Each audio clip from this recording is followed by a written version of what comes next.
Welcome to Education Forum. I'm Herman Badillo, Vice Chairman of the Board of Trustees of the City University. The improvement of education affects all New Yorkers. This program will focus on the key educational issues and challenges before us all. My guest today is Seymour Fliegel, who is the president of the Center for Educational Innovation, one of the nation's leading educational reform think tanks. He is a graduate of City College, and he has served as a teacher, assistant principal, and principal. And then he became director of alternative schools for Community School District 4, which is in East Harlem. And it's there that he became, in effect, the founder and spokesperson for choice in public schools. And he has written a book called Miracle in East Harlem, The Fight for Choice in Public Education, which outlines how the concept of choice became an important idea, not just in New York City, but throughout the country and internationally, as we'll talk about from now on. Sy, how did you come up with the idea of choice in East Harlem? What was the problem when you were in East Harlem? Well, Herman, as you well know, a failing school system can afford to take risks because there's no place to go but up. And East Harlem was 32nd of 32 districts in everything. In what year? In 1974-75. And that means 15% of the kids were reading at grade level. Maybe 10 kids got into our exam schools like Bronx Science and Stuyvesant and Music and Art and Brooklyn Tech. So it was a failing school district. With failure, you have an advantage. You got to do something. And it always amazed me that the districts that were 31 felt they didn't have to do anything. They were maybe a half a point away. And we started to say, look, we have to create schools that educate children differently. Because it's based on a very simple concept. There's no one best way for a kid to learn, and there's no one best school. So tell me about the first school that you set up. We had 3 of them the first year, and they were very interesting. One was the Central Park East Elementary School. And where's that located? That was on PS 107, on 107th Street. And now they've since moved. They're now at the Jackie Robinson Complex on 106th Street. Now that was interesting, Herman, because that was a progressive school, open education. And the parents who want that kind of school are the kind of parents who ask annoying questions. What are our kids learning and why? And the teachers in that kind of school get up and ask embarrassing questions also. Wait, we're now talking about East Harlem, right? That's right. In 1974 and 75. Deborah Meyer, who became a MacArthur Award winner, became the director of the Central Park East Elementary School. Okay, but those are predominantly poor parents. They were all practically all Hispanic and African American. Yes, but what we did have is some integration. Now, we could have made it all, we could have had it 50% what we never wanted it to be. But it was an integrated school. And eventually they created 4 successful schools. The Central Park East Secondary School, which is a high school. So that was the first. The second was the Beta School, the easiest school in the world to create. Herman, wherever I go, if I say to principals, we will create a school that takes your most difficult youngsters tomorrow. I can't tell you the kind of support you get for that kind of school. And we created the Beta School, and all it said was, if you have a youngster who's not making it, and he comes with his mother and says, I'd like to come to this school, the kid is in the next day. And eventually we were able to change what happened to those kids, where they went on to good high schools, began to graduate, and so on. And the third was performing arts. Same story. Notice none of them challenged the system. None of them threatened. And people said, well, performing arts, singing and dancing is not serious academic. Well, let me tell you, one of the funniest things was the principals thought they had tremendous ability to spot talent. If a kid was jumping up in a seat, they'd call a parent and say, I think your kid could do well over at the performing arts school. Maybe he wants to be a dancer. But even there, it was always academic achievement. Of all the schools we created, if we didn't raise academic achievement, then it was not a successful school. Well, how did you get the authority to do this? I mean, were there alternative schools in other districts? No, you're very interesting. So we just how did it come up? And you know how it was, Herman. You were around then. They thought we were outlaws up in East Harlem. And I guess it's unfair to say, but it is true. They didn't really care what happened in East Harlem. Because you were at the end anyway. That's you were right. the bottom district. So we just started doing it. We didn't ask anyone. Tony Alvarado was the superintendent, then Carlos Medina. And then the teachers that you had, were they UFT teachers? They were all UFT teachers. We dealt with the union. And the union did not object? It was very interesting. We had Albert Shanker was the head of the union in New York. This is what we did. We had his teachers, and we called the union rep there and said, you notice that our teachers don't have grievances, are happy with what they're doing? The union was smart enough to figure out there's enough grievances in this town. If I got happy teachers, and it was the teachers who told their own union, we like what we're doing here, because we gave them involvement in decision making. And you know what this whole charter school thing is about. It's an extension of those small schools. Mm-hmm. For autonomy, we want real accountability. Most good teachers are willing to do that. If they have input into what goes on, they're willing to be accountable. But I saw that in your book, you talk about the fact that you took one school building and you made it, in effect, into two schools by having a couple of floors devoted to your alternative school. Some had 4 schools in it. And how did you get the regular principal to go along with that? Because that's the problem with bureaucracy. You're a wise man, Herman. Yeah. It had to do with some Machiavellian approaches. We just said to the principal, listen, you have space here. They're considering closing down buildings. We come in here, they'll never close your building down. Then there were times when they would complain about the alternative schools, and I would always say to them, what is it you want to do? What's your vision? I had a principal actually say to me, I could have a vision? I said, sure, let's create one. And we began to do for them what we were doing for the alternative school up on the 4th floor. And suddenly, those schools got better. See, that's the systemic part of it. You cannot have a school where up on the 4th floor, kids are learning to read, they're doing math, they're going on trips, they like school, and you're sitting there saying, isn't that nice? It doesn't work that way.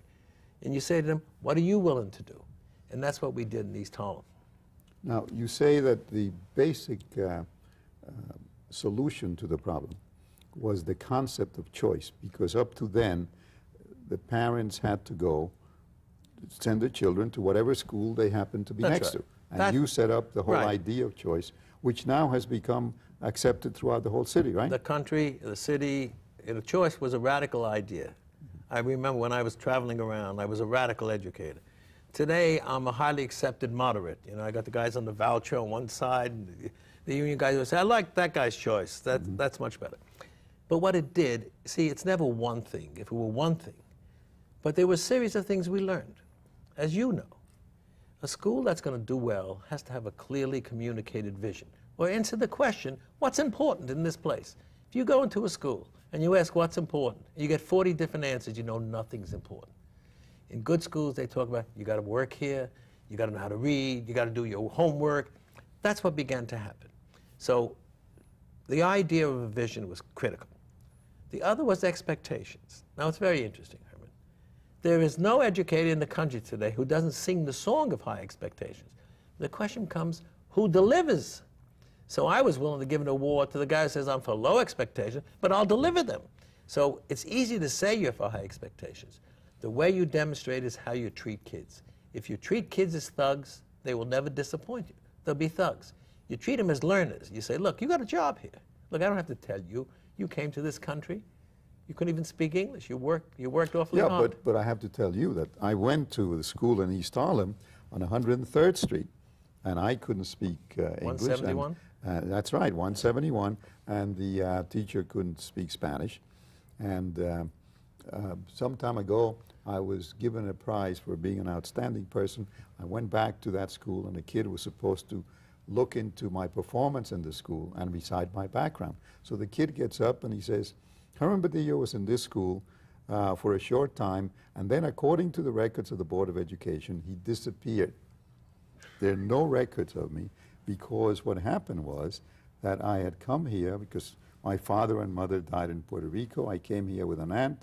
I went to that school for a short while. Then she couldn't take care of me. She sent me to an uncle in Chicago, and then he couldn't take care of me, sent me to another one in California. I came back years later to the West Side. So according to the records in ES 171, I just disappeared. You're most probably still a truant on their records. Right, and by the way, that's still happening, because you may remember that about 2 months ago, Ed Stancic brought out a case that I was quoted on television of a kid in the 3rd grade whose mother had transferred and moved to Florida after 17 days, and he was promoted to the 4th grade. Well, because he didn't cause any trouble. Right. So, right? So I know very well what the problems of the schools in East Harlem are. So what we did, though, Herman, was we really had expectations that determined how you treated people. So we treated teachers as professionals, not as kids. But how did you get the class sizes reduced? That's the thing that intrigues me. We didn't have reduced class size. We had reduced school size. A small school allows for a sense of community. James Coleman at the University of Chicago, when he did his major study, said the biggest difference in large inner city districts between public and private is that there's a loss of a sense of community. Well, how do you get it back? You have a small school, so you know every kid in the school. Every teacher knows every kid knows every teacher. They know their brothers and their mother and their father. So that's where community began. And the good schools always talk about the family, the Harbor School, the Harbor family, because that's what kids need. And schools can provide it if they understand that that's what they have to do. So how many alternative schools did We you ended provide? up with 27, 28, 29, depends how you want to call them. But we ended up with 51 schools in 20 buildings. No one ever said a building is a school. You go into this office building, there isn't one business there. And what we did was they were all small. They all had a focus on learning. Now, I often say that's a critical thing. And when I was a principal, I had a sign up. It said, I taught that. It was a quote from a teacher. I taught that, but the children didn't learn it. And I would say, define taught. It's used in that sentence. To my way of thinking, nothing is taught until something's learned. I would never say to you, I taught my son Andrew to swim. Unfortunately, whenever he gets in the pool, he sinks to the bottom of the pool. Now, I may have said, kick your legs, move your arms. If he can't swim, I didn't teach him. And that's what we want teachers to be thinking about. The only time teaching takes place is when learning occurs. Okay, now, you believe that everybody can learn to swim, right? Yeah. And you believe that everybody can learn when they go to a school. Because that is the crucial message that a lot of us are still trying to deliver. Well, that's what happened at Benjamin Franklin. Now, you knew Benjamin Franklin High School fairly well. Yeah, but the unusual thing about Benjamin Franklin is that according to the structure, the bureaucratic structure in New York City, the individual districts only can have elementary and junior high schools. That's right. No high schools. They were centralized. So they were centralized because the high schools are still under the jurisdiction of the Chancellor's district. Right. So the idea of setting up a high school within an individual district was a radical idea. Radical idea that worked. You know, Franklin, 7% of the kids who entered graduated. Now, that is a disgraceful figure. I've said it 1,000 times. 7%. That means 93% didn't get it. The attendance, they only took it at 11 o'clock before lunch. No one had the courage to take it in the afternoon. How many kids were there in Franklin? About? Originally, there were over 1,200 kids. So it wasn't a small school? No. We closed Franklin. We got Frank Macchiarola. Who was then the chancellor? Who was then the chancellor. We had a debate with the high school division. We won the debate. We opened up the Manhattan Center for Science and Math because we thought our kids need to know science, math, and technology. The Ben Franklin High School, now the Manhattan Center for Science and Math, located at 116th Street. That's right. Off the East River Drive. You got it. So anybody who goes by can see that school. Herman, okay. 4 years later, every kid graduated, every kid went to college. Now, what did that say? It said wait a minute, every kid went to college. There was 157 kids in that graduating class. They all went to college, some of the best in the country. What did that say to people? It said you could have meaningful change in the poorest of communities. See, once you can establish that, there's no longer blaming the kids, because you can't have a school drawing kids from the same project, and those kids are learning, and in another school they're not learning. Now, I know it's not easy, but you can't blame the kids. We'll be back after this announcement. I haven't made up my mind yet. What are you going to take? Algebra. Algebra. Algebra. Algebra.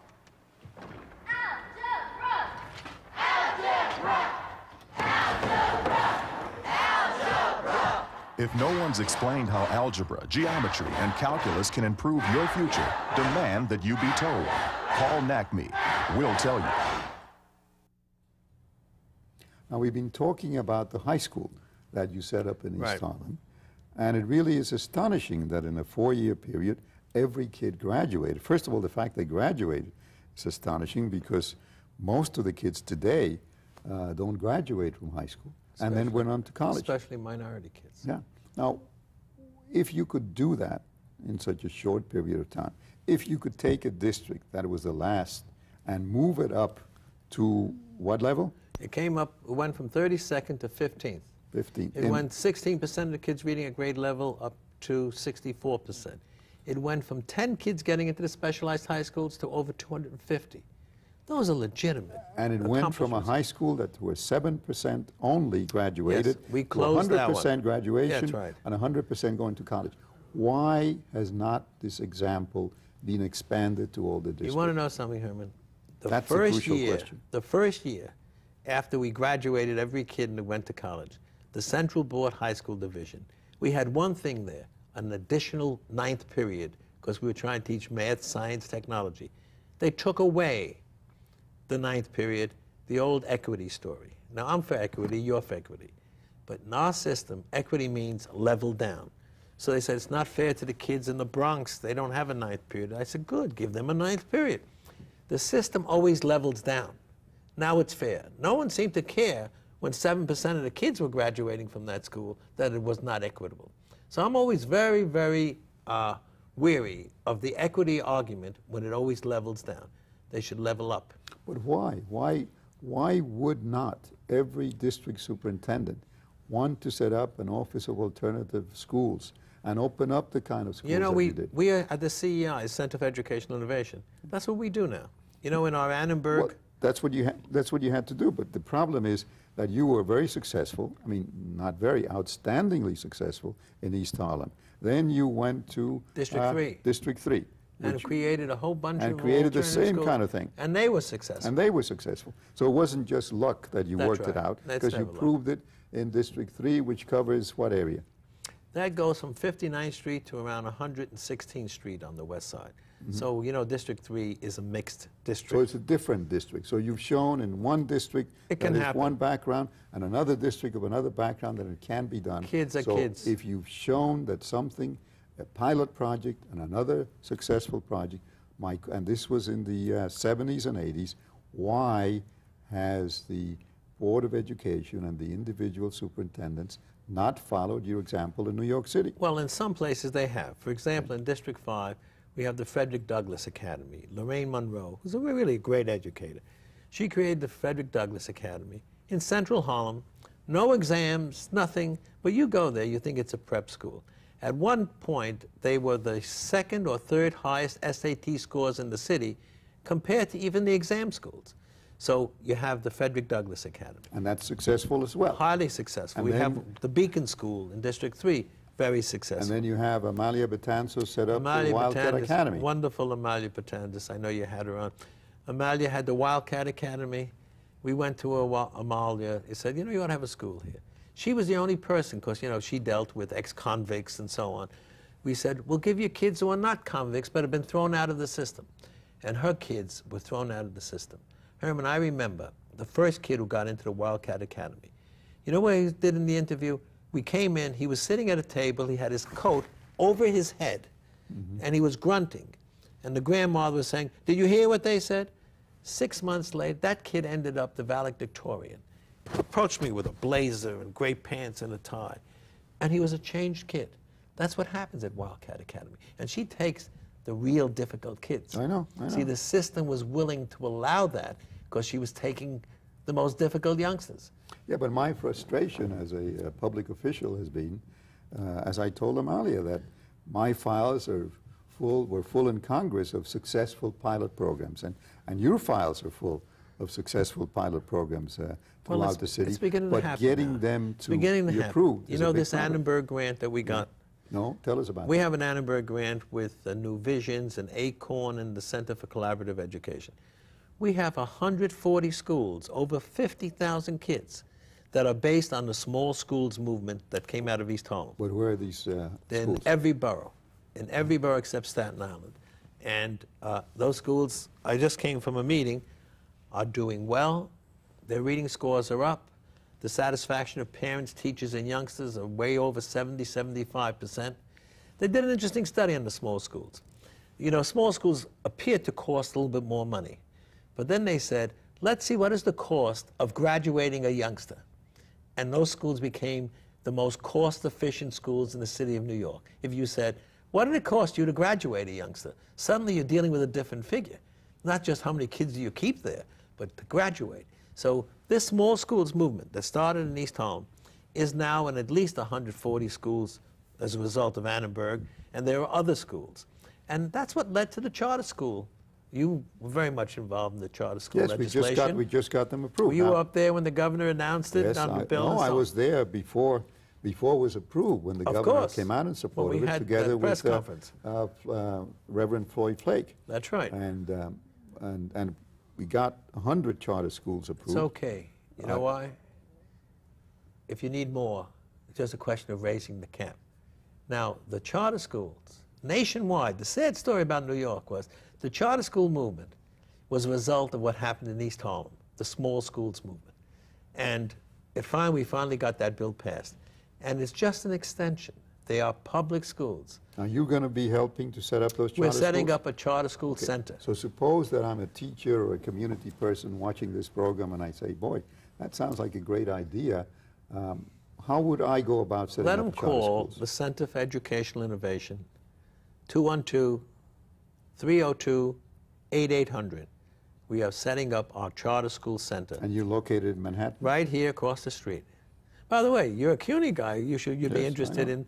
We have a partnership with Alan Sessoms over at Queens College, where we're going to help him create a lab school that will train teachers. Now, you and I have discussed this before. Can you have a school of education that doesn't have a school? It's like a medical college with no hospital. So I give Sessoms a lot of credit. He wants to do it. We are doing it. And that's why our offices are really now across the street. That's a CUNY building also, actually. And that's where the center will be. So we will help folks become charter schools and make them work. You see, most people don't understand. Okay. So what would they just the beginning. What would they need to start to set up a charter school? Well, it's the same thing like with the small schools. They got to know what the vision is. What do you want this place to look like 3-5 years down the line? What are you willing to be accountable for if we give you the autonomy? And when I say accountability, it's pupil achievement. I don't want to hear the kids are happy there, but they're not reading well. You know, that's not what schools are about.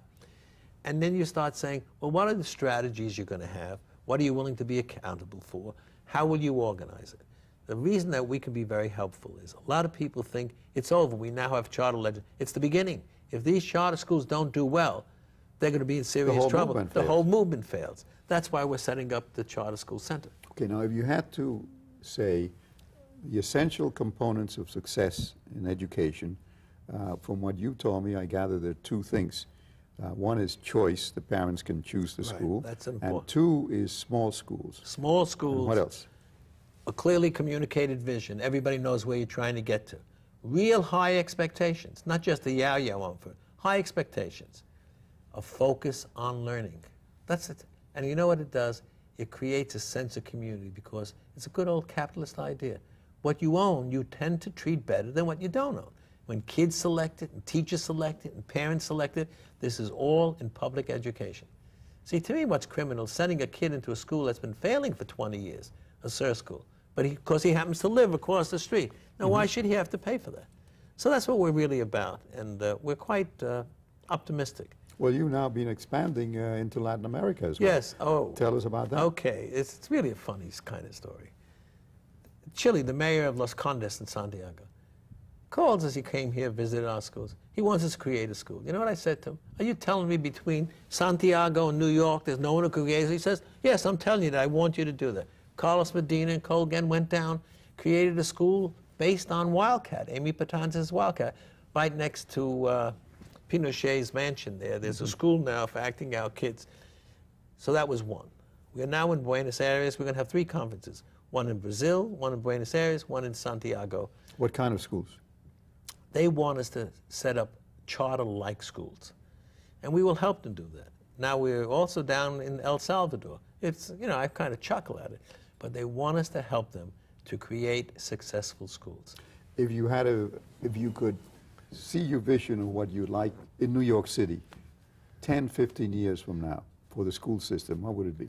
Well, I would like to see all these large schools broken down into smaller schools with a clearly defined vision and schools willing to be accountable because they're much more autonomous. They control their budget, they control personnel. How can you have a business, Herman? You don't control the budget, you don't control who works there, and I'm going to hold you accountable. They laugh at you. But I say, no, you do control that. So I want to see in New York City an emphasis, a focus on learning, and willing to be accountable. Once you're willing to be accountable, you know what happens? It happens, because the kids begin to understand that you're accountable and they're accountable. The kids got to become part of it, and the parents become part of it. I'll say this about parents. I don't care who the parent is. It can be the poorest parent, the drug family, so on. When they see you care about their kid, and the way to demonstrate you care about their kid is to teach them something. You know, this whole idea of self-esteem. I can't teach you self-esteem. You get self-esteem by your accomplishments. If you know something, now you feel good about yourself. Well, we got a long way to go, but thanks for coming. Well, thank you for having me, Herman.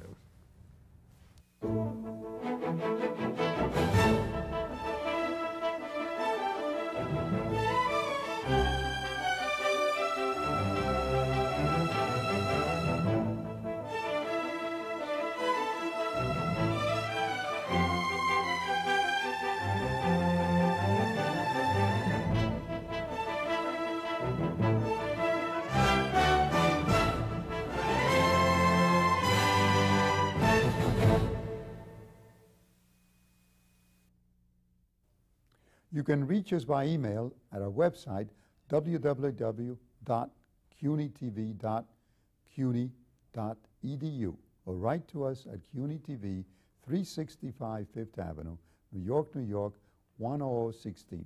We look forward to hearing from you.